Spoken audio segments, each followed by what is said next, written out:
Hello students. तो ये देखिए फिर से 11th क्लास का मैथमेटिक्स का ये पेपर है, मतलब टर्म 2 का। इसका जो फर्स्ट पार्ट यानी कि ए पार्ट है वो हमने पहले अपलोड कर दिया था। अब इसके बाद में इसके नेक्स्ट पार्ट जो है उसके सॉल्यूशंस अपलोड कर रहे हैं। अगर आपने हमारी पिछली वीडियो नहीं देखी है तो आप हमारी प्लेलिस्ट चेक कर सकते हो, और मैंने आई बटन में भी उसका लिंक दे दिया है, और आप डिस्क्रिप्शन में भी चेक कर सकते हो। और इसके बाद आज हम करने वाले हैं इसका next section part B and C, जिसमें बी पार्ट में हमारे पास 4 मार्क्स के क्वेश्चंस हैं। यहाँ पे देख सकते हो आप, यहाँ पे चॉइसेस भी हैं।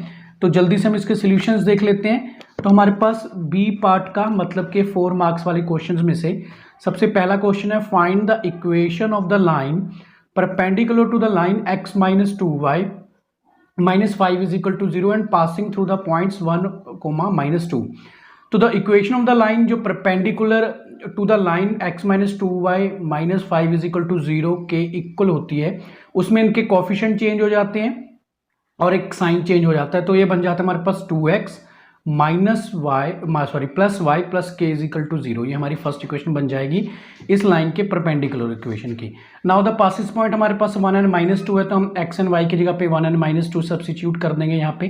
तो k की वैल्यू हमारे पास 0 आ जाती है, जो कि हम फर्स्ट इक्वेशन में अगर पुट करें तो हमारे पास जो required equation 2x plus y is equal to 0 है वो बन जाती है।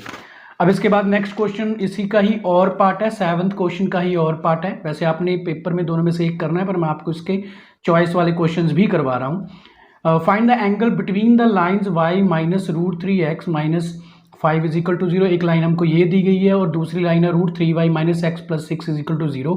इन दोनों लाइन्स के बीच में हमने एंगल को फाइंड करना है। तो पहले हम इसको फर्स्ट लाइन को y is equal to √3x plus 5 यानी कि y is equal to mx plus c की फॉर्म में बना लेंगे, स्लोप फॉर्म में। तो हमारे पास m1 है जो, यानी फर्स्ट लाइन की स्लोप जो है √3 के इक्वल आ जाएगी। सिमिलरली हम सेकंड लाइन को भी उसी में कन्वर्ट कर लेंगे स्लोप इंटरसेप्ट फॉर्म में, y is equal to mx plus c। तो m2 हमारे पास सेकंड लाइन की स्लोप जो है 1/√3 के इक्वल आ जाती है। अब इनके बीच में एंगल कैलकुलेट करने के लिए हमारे पास जो फॉर्मूला होता है वो होता है tan theta m1 minus m2 1 plus m1 m2। तो वैल्यूज़ को हम सब्स्टिट्यूट कर देंगे। हमारे पास m1 m2 दोनों की वैल्यूज़ पता है, तो सब्स्टिट्यूट करने पे हमारे पास जो ये tan थीटा 1/√3 के इक्वल आ गया, यानी कि हमारे पास जो थीटा वो 30 डिग्री आ जाता है। ये हमारा और पार्ट 7th का 4 मार्क्स का आंसर है ना। उसके बाद 8th question, find the equation for the ellipse with the versus plus -50 and the foci plus -40। तो ये देखिए कॉनिक सेक्शन का ये जो पोर्शन ये थोड़ा डिफिकल्ट होगा, 4 मार्क्स में आएंगे इसके क्वेश्चन। इसको आप अच्छे से तैयार कर लीजिए, क्योंकि एक क्वेश्चन इसमें जो है डेफिनेटली आने वाला है 4 मार्क्स में। तो इसको तैयार करने में आपको टाइम भी लगेगा, तो इस चैप्टर को आप अच्छी तरह से तैयार जरूर कर लीजिए।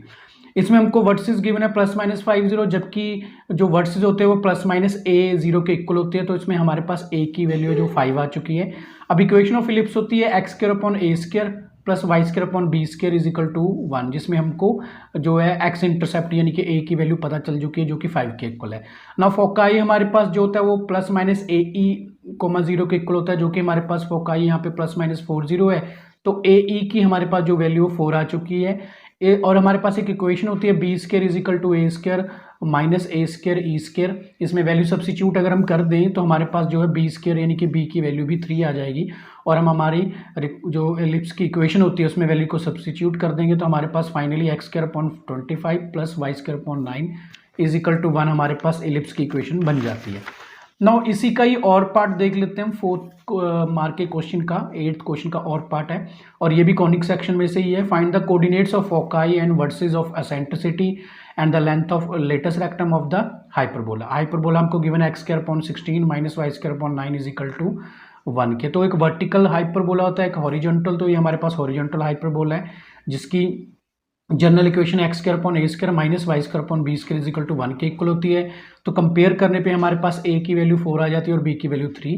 Then b² is equal to a² e² minus 1 अगर हम करें, जो कि हमारे पास एक फॉर्मूला होता है। तो इसमें हमारे पास एसेंट्रिसिटी है जो वो 5/4 आ जाती है। इसमें हमको एसेंट्रिसिटी कैलकुलेट करने के लिए कहा गया था, वो हमारे पास आ चुकी है। अब हमने versus foci and latus rectum की लेंथ पता करनी है। तो फोकाई हमारे पास +-ae, 0 के इक्वल होता है, तो वो भी हमारे पास 5,0 आ चुका है। वर्सेस हमारे पास +-a0 होता है, तो वो भी हमारे पास आ चुका है।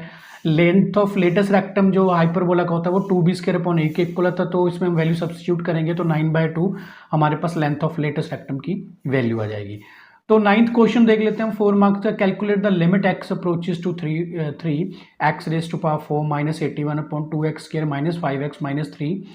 इसमें हम अगर डायरेक्टली 3 वैल्यू सब्सिट्यूट करें तो ये हमारे पास 81 माइनस 81 और नीचे 18 minus 15 minus 3 is equal to 0, यानी कि 0.0 फॉर्म बन जाएगी, जिसको हम एज अ आंसर फॉर्म में नहीं लिख सकते। तो इसको हमको कुछ करना पड़ेगा, चाहे फैक्टराइज करें या फिर इसका एल हॉस्पिटल एक रूल होता है, वो हम डेरिवेटिव क्योंकि हमारे सिलेबस में है तो हम एल हॉस्पिटल रूल इसमें लिमिट में अप्लाई कर सकते हैं। हमने ऊपर और नीचे दोनों टर्म्स को सेपरेटली डेरिवेटिव करके उनकी वैल्यूज लिख देनी है। तो ऊपर x4 माइनस 81 का जो डेरिवेटिव है 4x क्यूब आ जाएगा, जबकि 2x square minus 5x minus 3 का जो डेरिवेटिव है वो 4x माइनस 5 आ जाएगा। अब इसमें अगर हम x की वैल्यू को 3 सब्सिट्यूट करें तो हमारे पास 108.7 आ जाएगा, जो कि एक एक्सेप्टेबल आंसर है। तो ये हमारा जो है 9th क्वेश्चन का आंसर हो जाएगा। उसके बाद 9th का और पार्ट है हमारे पास बहुत ही simple, find the derivative of X cube plus 5x plus sine X. तो इसमें ना डायरेक्ट डेरिवेटिव करना, कोई फर्स्ट प्रिंसिपल वगैरह नहीं अप्लाई करना। तो इसका derivative D upon D x, मतलब पहले हम गिवन इक्वेशन को y लेट कर लेंगे, देन उसका डेरिवेटिव करने पे 3x square plus 5 plus cos x जो है इसका डेरिवेटिव आ जाएगा। अब 10th क्वेश्चन इसमें जो कि 4 मार्क्स का है, इसमें कैलकुलेट करना हमने mean variance and standard deviation. ये थोड़ा लेंदी मतलब कि इसका आंसर होगा, बट ये आपके लिए इंपॉर्टेंट बहुत है। ये हमारा जो स्टैटिस्टिक्स का चैप्टर होता है ये काफ़ी इंपॉर्टेंट होता है। 10 to 20 हमको 2 फ्रिक्वेंसी गिवन है, 20 to 33 है, 30 to 48 है, 40 to 56 14, 50 to 68 है और 60 to 73, देन 70 to 82 है। तो हम देख लेते हैं इसके सोल्यूशन को। इसका सोल्यूशन थोड़ा बड़ा है तो मैंने इसको पार्ट्स में किया हुआ है, थोड़ा ध्यान से आपने समझ लेना स्टूडेंट्स। सबसे पहले आप इसका क्लास इंटरवल लिखोगे, देन आप इसकी फ्रिक्वेंसी जो गिवन है वो लिखोगे, एंड मिड वैल्यू आप इसमें कैलकुलेट कर लोगे। 10 और 20 के बीच में 15 जो है मिड वैल्यू आएगी, 20 को 30 के बीच में मिड वैल्यू आप ऑलरेडी जानते हो। देन आपको एफ आई एंड एक्स आई आपस में मल्टीप्लाई करवाना है। मैं मीन कैलकुलेट करने का बहुत ही आसान तरीका बता रहा हूँ। वैसे हम ए यानी कि अज्यूम्ड जो ये वैल्यू होती है इसके साथ भी कर सकते हैं, बट पहले मैं आपको डायरेक्टली मीन कैलकुलेट करने का तरीका बता रहा हूँ। तो आपने जो टिक ब्लू टिक पहले आपने सिर्फ यही वैल्यूज ले लेनी है। समेशन एफ आई एक्स आई को एफ आई से डिवाइड करोगे तो 45 इसका आंसर आ जाएगा। अब हमने स्टैंडर्ड डेविएशन और वेरिएंस अगर कैलकुलेट करना हो तो हम तो 1-2 कॉलम और बनाएंगे इसमें, जैसे कि पहले हम डी आई कैलकुलेट करेंगे। डी आई कैलकुलेट करने के लिए पहले हमको मिड वैल्यू में से एक सेंट्रल वैल्यू लेनी पड़ेगी, देन हम 15 से अगर 45 को माइनस करेंगे तो हमारे पास -30 आ जाएगा। 25 माइनस 45 से -20, सिमिलरली 35 से 45 को माइनस करोगे तो 0 आ जाएगा। 55 से 45 माइनस करोगे 10, 65 से 55 तो 20, देन ऐसे हम इसको लिख लेंगे। अब हम क्या करेंगे, इसमें एक यू आई कैलकुलेट करेंगे। यू आई कैसे होता है, D I upon H, H यानी कि इसमें क्लास इंटरवल में डिफरेंस कितना है वो 10 का है, तो -30 को 10 से डिवाइड करने पे -3, सिमिलरली -20 को डिवाइड करने से -2, तो हम ये सारी वैल्यू लिख देंगे। देन हम एफ आई और जो हमारा यू आई आया है उन दोनों को मल्टीप्लाई करवा देंगे, मतलब 2 3 -6 एंड 3 2 -6, ऐसे हम सम, इसका सम किया तो हमने ये 0 आ गया। तो एफ आई यू आई हमारे पास आ चुका है। अब हम करेंगे यू आई का स्क्वायर। यू आई स्क्वायर हमने यू क्या कैलकुलेट किया है, हमारे पास वैल्यू है -3 -2 -1, तो ये बन जाएगा 941014 फिर से इसको एफ आई से हम मल्टीप्लाई करवा देंगे, जैसे कि 2 9 18, 3 4 12, तो इनको भी हम सम कर देंगे। और हमारा जो वेरिएंस का फॉर्मूला होता है वो होता है root F I U I square upon N, F I U I square upon N whole square multiply H का होल स्क्वायर। तो ये वैल्यू सब्सिट्यूट करेंगे तो √1.9 मल्टीप्लाई 10 हमारे पास ये वैल्यू आ जाएगी वेरिएंस की। अगर स्टैंडर्ड डेविएशन करें तो इसका हम रूट कैलकुलेट कर लेंगे तो हमारे 13.7 जो फाइनली हमारे पास इसका आंसर आ जाएगा।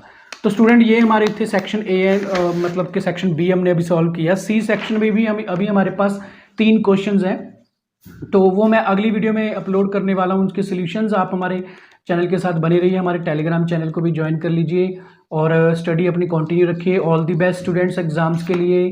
Take care and bye.